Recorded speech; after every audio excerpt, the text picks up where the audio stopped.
در ویدیوی امروز لیندا در مورد روزی که به سالن زیبایی رفت به شما میگه و چیزهایی خواهید آموخت. واژگان و عباراتی که معمولاً در مکالمات روزمره استفاده میشه رو با دقت گوش بدید. سلام، نام داستان لیندا است. سلام، نام داستان لیندا است. امروز تصمیم گرفتم به سالن زیبایی بروم. صبح روشن و آفتابی بود. زود از خواب بیدار شدم و برای خانواده‌ام صبحانه درست کردم.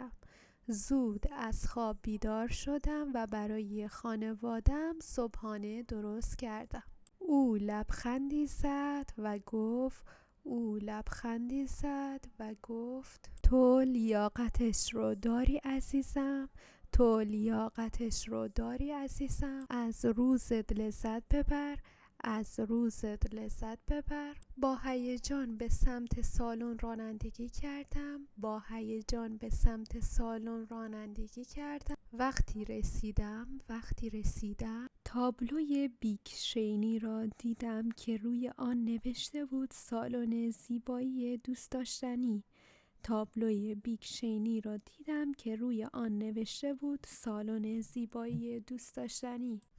داخلش بوی خیلی خوبی میداد. مثل گل و هوای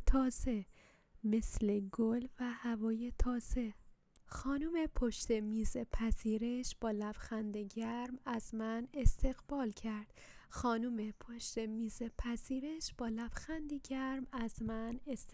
کرد. صبح بخیر، امروز چطوری میتونم به شما کمک کنم؟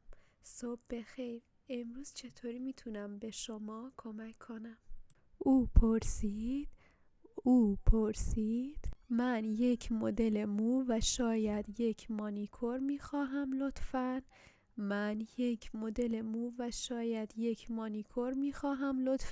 من جواب دادم البته، لطفاً بشینید. آرایشگر ما به زودی با شما خواهد بود. او با مهربانی گفت. روی صندلی راحتی نشستم و به اطراف نگاه کردم.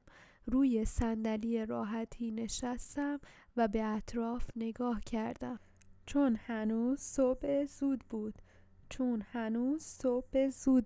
به زودی یک خانم دوستانه به نام دبی آمد. سلام، من دبی هستم و امروز آرایشگر شما خواهم بود.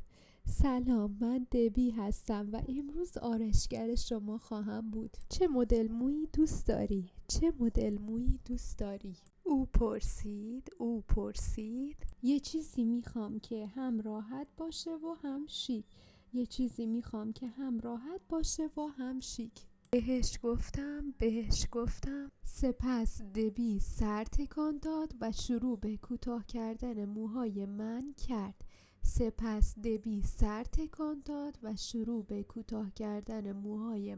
کرد. او بسیار ملایم و مراقب بود. ما در مورد خانواده و غذاهای مورد علاقه خود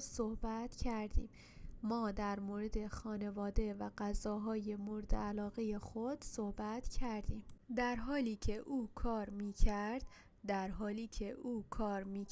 بعد از مدتی که کار برش را تمام کرد، خوب بود که کسی رو برای گپ زدن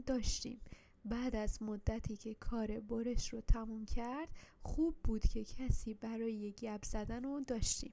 سپس بعد از کوتاه کردن موهایم خانم دیگری ناخنهایم را درست کرد.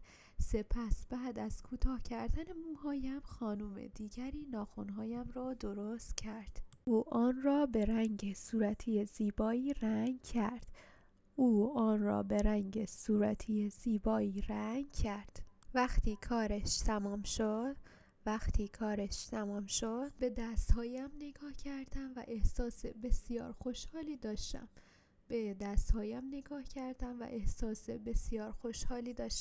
خانه رسیدم.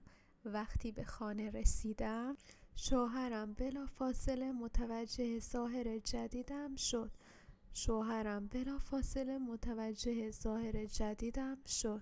وای عزیزم، عزیزم فوق‌العاده به نظر میرسی.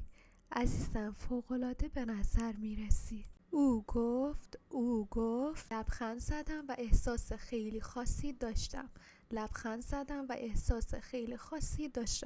رفتم به سالن زیبایی یک لذت فوق‌العاده بود. این یک روز عالی بود. سلام، نام داستان لیندا است. امروز تصمیم گرفتم به سالن زیبایی بروم. صبح روشن و آفتابی بود. زود از خواب بیدار شدم و برای خانواده‌ام صبحانه درست کردم.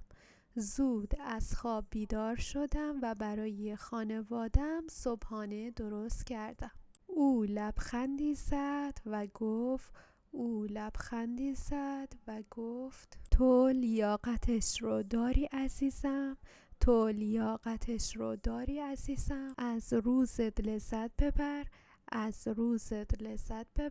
با هیجان به سمت سالن رانندگی کردم.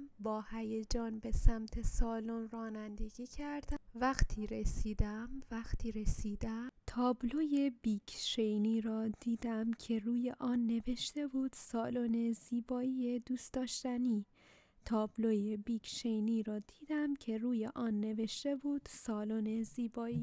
داشتنی. داخلش بوی خیلی خوبی میداد. مثل گل و هوای تازه. خانم پشت میز پذیرش با لبخند گرم از من استقبال کرد.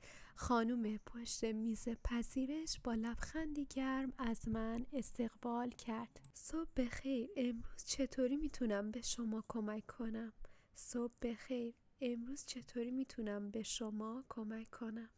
او پرسید. من یک مدل مو و شاید یک مانیکور میخواهم لطفاً.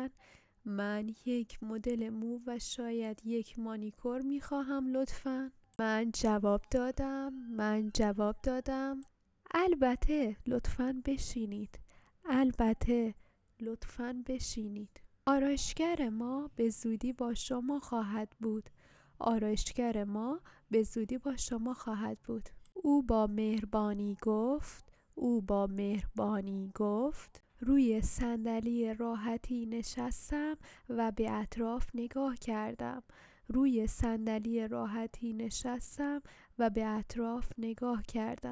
چون هنوز صبح زود بود. به زودی یک خانم دوستانه به نام دبی آمد.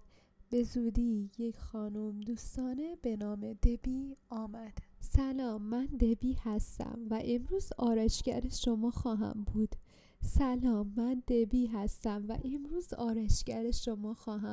چه مدل مویی دوست داری؟ او پرسید. یه چیزی میخوام که هم راحت باشه و هم شیک.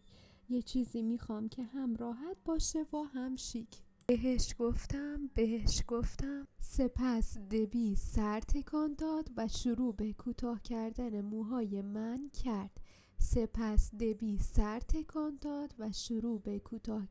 موهای من کرد. او بسیار ملایم و مراقب بود.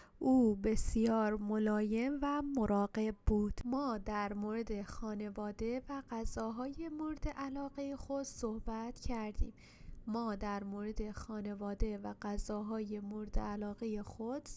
کردیم.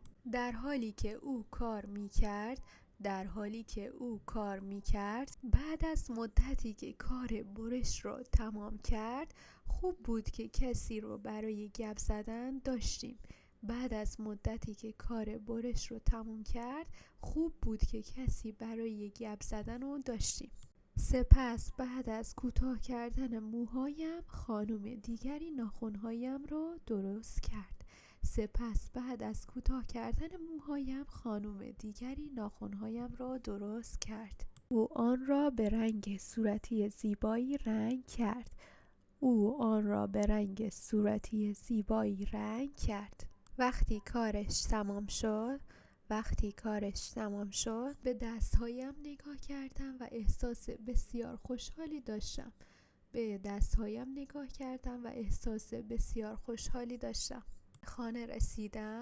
وقتی به خانه رسیدم، شوهرم بلافاصله متوجه ظاهر جدیدم شد.